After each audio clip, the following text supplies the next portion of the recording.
The third book of Moses, called Leviticus. Chapter 11. And the Lord spake unto Moses and to Aaron, saying unto them, Speak unto the children of Israel, saying, These are the beasts which ye shall eat among all the beasts that are on the earth. Whatsoever parteth the hoof, and is cloven-footed, and cheweth the cud among the beasts, that shall ye eat. Nevertheless, these shall ye not eat of them that chew the cud, or of them that divide the hoof. As the camel, because he cheweth the cud, but divideth not the hoof, he is unclean unto you. And the coney, because he cheweth the cud, but divideth not the hoof, he is unclean unto you. And the hare, because he cheweth the cud, but divideth not the hoof, he is unclean unto you. And the swine, though he divide the hoof, and be cloven-footed, yet he cheweth not the cud, he is unclean to you. Of their flesh shall ye not eat, and their carcasses shall ye not touch, they are unclean to you. These shall ye eat of all that are in the waters, whatsoever hath fins and scales in the waters, in the seas and in the rivers, them shall ye eat. And all that have not fins and scales in the seas and in the rivers, and all that move in the waters, and of any living thing which is in the waters, they shall be an abomination unto you. They shall be even an abomination unto you. Ye shall not eat of their flesh, but ye shall have their carcasses in abomination. Whatsoever hath no fins nor scales in the waters, that shall be an abomination unto you. And these are they which ye shall have in abomination among the fowls. They shall not be eaten. They are an abomination, the eagle, and the ossifrage, and the osprey, and the vulture, and the kite after his kind, every raven after his kind, and the owl, and the nighthawk, and the cuckoo, and the hawk after his kind, and the little owl, and the cormorant, and the great owl, and the swan, and the pelican, and the gyre eagle, and the stork, the heron after her kind, and the lapwing, and the bat. All fowls that creep, going upon all four, shall be an abomination unto you. Yet these may ye eat of, every flying creeping thing that goeth upon all four, which have legs above their feet, to leap withal upon the earth. Even these of them ye may eat, the locust after his kind, and the bald locust after his kind, and the beetle after his kind, and the grasshopper after his kind. But all other flying, creeping things, which have 4 feet, shall be an abomination unto you. And for these ye shall be unclean. Whosoever toucheth the carcass of them shall be unclean until the even. And whosoever beareth aught of the carcass of them shall wash his clothes, and be unclean until the even. The carcasses of every beast which divideth the hoof, and is not cloven-footed, nor cheweth the cud, are unclean unto you. Every one that toucheth them shall be unclean. And whatsoever goeth upon his paws among all manner of beasts that go on all four, those are unclean unto you. Whoso toucheth their carcass shall be unclean until the even. And he that beareth the carcass of them shall wash his clothes, and be unclean until the even. They are unclean unto you. These also shall be unclean unto you among the creeping things that creep upon the earth, the weasel, and the mouse, and the tortoise after his kind, and the ferret, and the chameleon, and the lizard, and the snail, and the mole. These are unclean to you among all that creep. Whosoever doth touch them, when they be dead, shall be unclean until the even. And upon whatsoever any of them, when they are dead, doth fall, it shall be unclean, whether it be any vessel of wood, or raiment, or skin, or sack, whatsoever vessel it be, wherein any work is done, it must be put into water, and it shall be unclean until the even, so it shall be cleansed. And every earthen vessel, whereinto any of them falleth, whatsoever is in it shall be unclean, and ye shall break it. Of all meat which may be eaten, that on which such water cometh shall be unclean, and all drink that may be drunk in every such vessel shall be unclean. And everything whereupon any part of their carcass falleth shall be unclean, whether it be oven or ranges for pots, they shall be broken down, for they are unclean, and shall be unclean unto you. Nevertheless, a fountain or pit, wherein there is plenty of water, shall be clean, but that which toucheth their carcass shall be unclean. And if any part of their carcass fall upon any sowing seed which is to be sown, it shall be clean. But if any water be put upon the seed, and any part of their carcass fall thereon, it shall be unclean unto you.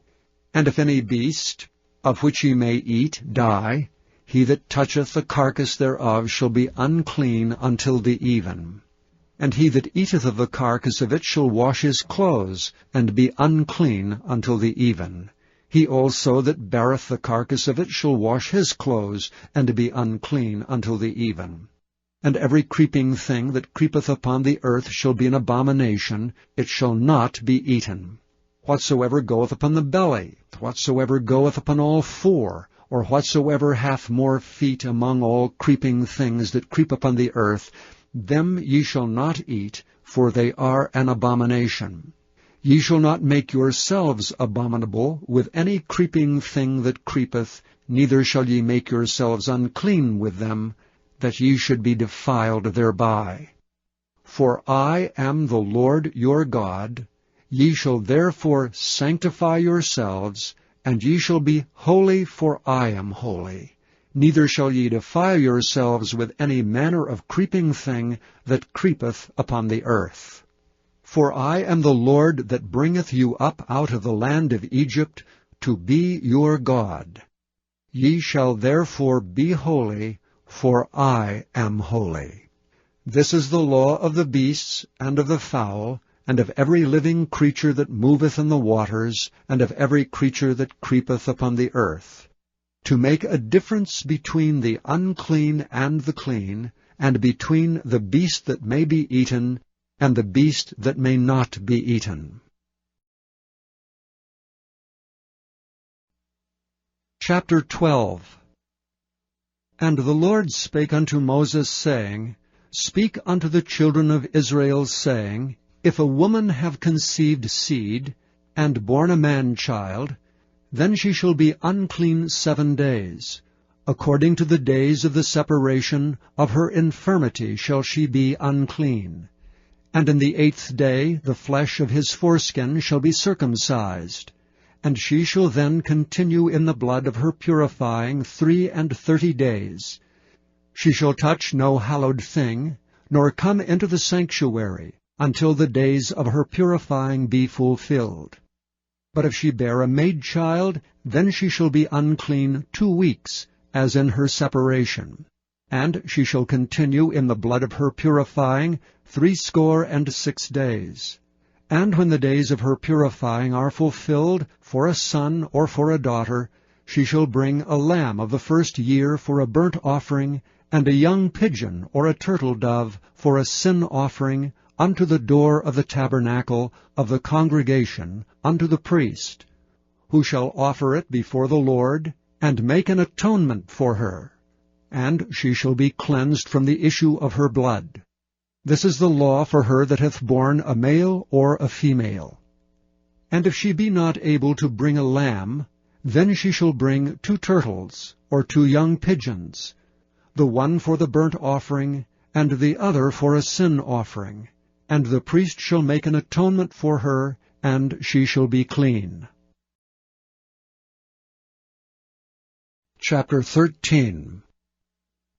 And the Lord spake unto Moses and Aaron, saying, When a man shall have in the skin of his flesh a rising, a scab, or a bright spot, and it be in the skin of his flesh like the plague of leprosy, then he shall be brought unto Aaron the priest, or unto one of his sons the priests, and the priest shall look on the plague in the skin of the flesh.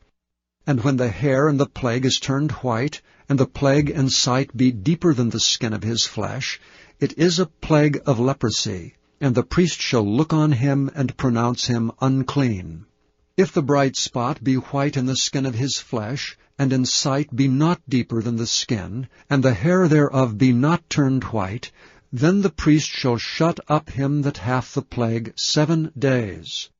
And the priest shall look on him the 7th day, and behold, if the plague in his sight be at a stay, and the plague spread not in the skin, then the priest shall shut him up 7 days more. And the priest shall look on him again the 7th day, and behold, if the plague be somewhat dark, and the plague spread not in the skin, the priest shall pronounce him clean. It is but a scab, and he shall wash his clothes, and be clean. But if the scab spread much abroad in the skin, after that he hath been seen of the priest for his cleansing, he shall be seen of the priest again. And if the priest see that, behold, the scab spreadeth in the skin, then the priest shall pronounce him unclean. It is a leprosy.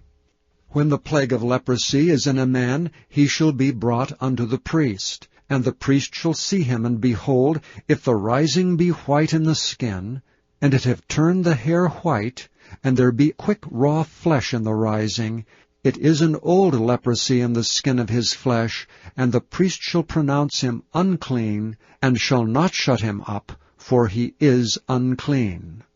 And if a leprosy break out abroad in the skin, and the leprosy cover all the skin of him that hath the plague, from his head even to his foot, wheresoever the priest looketh, then the priest shall consider, and behold, if the leprosy have covered all his flesh, he shall pronounce him clean that hath the plague. It is all turned white, he is clean. But when raw flesh appeareth in him, he shall be unclean, and the priest shall see the raw flesh, and pronounce him to be unclean. For the raw flesh is unclean, it is a leprosy. Or if the raw flesh turn again, and be changed unto white, he shall come unto the priest. And the priest shall see him, and behold, if the plague be turned into white, then the priest shall pronounce him clean that hath the plague. He is clean. The flesh also, in which even in the skin thereof was a boil, and is healed, and in the place of the boil there be a white rising, or a bright spot, white and somewhat reddish, and it be showed to the priest, and if when the priest seeth it, behold, it be in sight lower than the skin, and the hair thereof be turned white, the priest shall pronounce him unclean. It is a plague of leprosy broken out of the boil. But if the priest look on it, and behold, there be no white hairs therein, and if it be not lower than the skin, but be somewhat dark, then the priest shall shut him up 7 days. And if it spread much abroad in the skin, then the priest shall pronounce him unclean. It is a plague. But if the bright spots stay in his place, and spread not, it is a burning boil, and the priest shall pronounce him clean. Or if there be any flesh in the skin, whereof there is a hot burning, and the quick flesh that burneth have a white bright spot, somewhat reddish or white, then the priest shall look upon it. And behold, if the hair in the bright spot be turned white, and if it be in sight deeper than the skin, it is a leprosy broken out of the burning. Wherefore the priest shall pronounce him unclean. It is the plague of leprosy. But if the priest look on it, and behold, there be no white hair in the bright spot, and it be no lower than the other skin, but be somewhat dark, then the priest shall shut him up 7 days. And the priest shall look upon him the 7th day, and if it be spread much abroad in the skin, then the priest shall pronounce him unclean. It is the plague of leprosy. And if the bright spot stay in his place, and spread not in the skin, but it be somewhat dark, it is a rising of the burning, and the priest shall pronounce him clean, for it is an inflammation of the burning. If a man or woman have a plague upon the head, or the beard, then the priest shall see the plague, and behold, if it be in sight deeper than the skin, and there be in it a yellow thin hair, then the priest shall pronounce him unclean. It is a dry scall, even a leprosy upon the head or beard.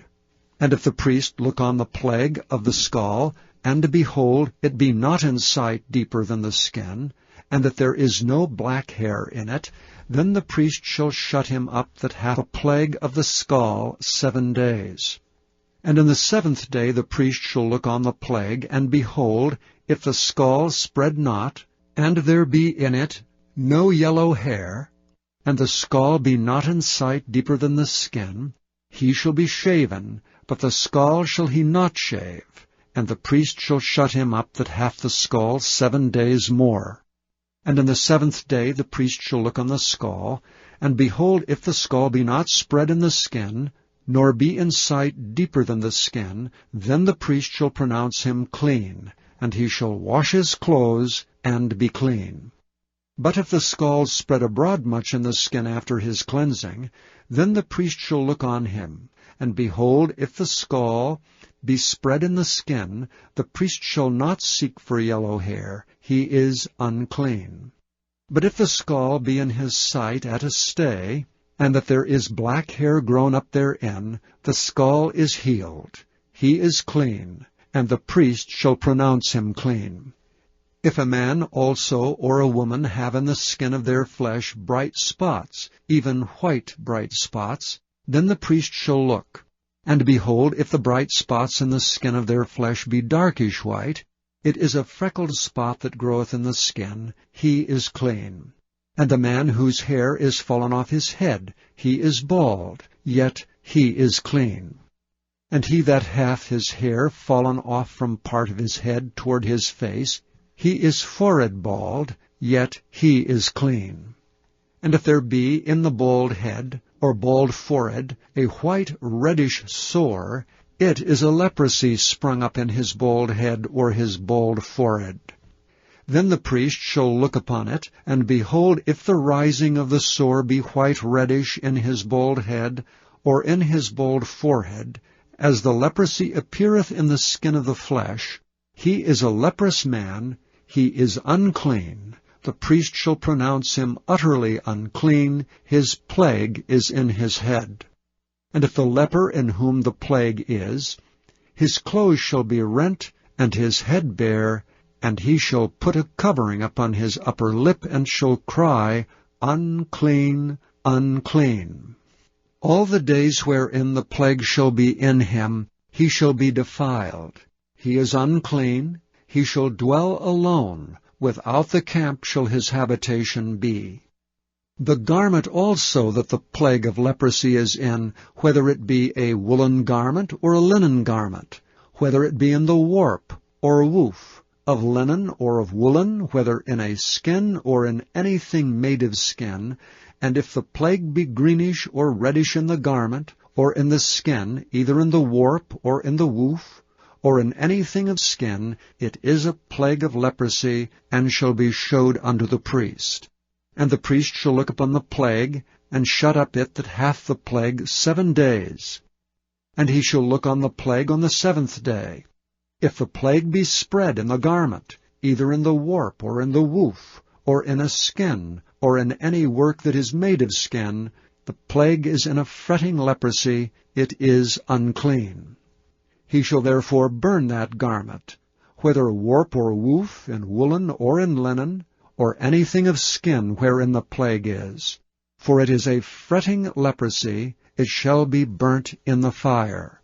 And if the priest shall look and behold the plague be not spread in the garment, either in the warp or in the woof, or in anything of skin, then the priest shall command that they wash the thing wherein the plague is, and he shall shut it up 7 days more. And the priest shall look on the plague, after that it is washed, and behold, if the plague have not changed his color, and the plague be not spread, it is unclean. Thou shalt burn it in the fire, it is fret inward, whether it be bare within or without. And if the priest look, and behold, the plague be somewhat dark after the washing of it, then he shall rend it out of the garment, or out of the skin, or out of the warp, or out of the woof. And if it appears still in the garment, either in the warp, or in the woof, or in anything of skin, it is a spreading plague. Thou shalt burn that wherein the plague is with fire. And the garment, either warp or woof, or whatsoever thing of skin it be, which thou shalt wash, if the plague be departed from them, then it shall be washed the second time, and shall be clean. This is the law of the plague of leprosy in a garment of woolen or linen, either in the warp or woof, or anything of skins, to pronounce it clean, or to pronounce it unclean.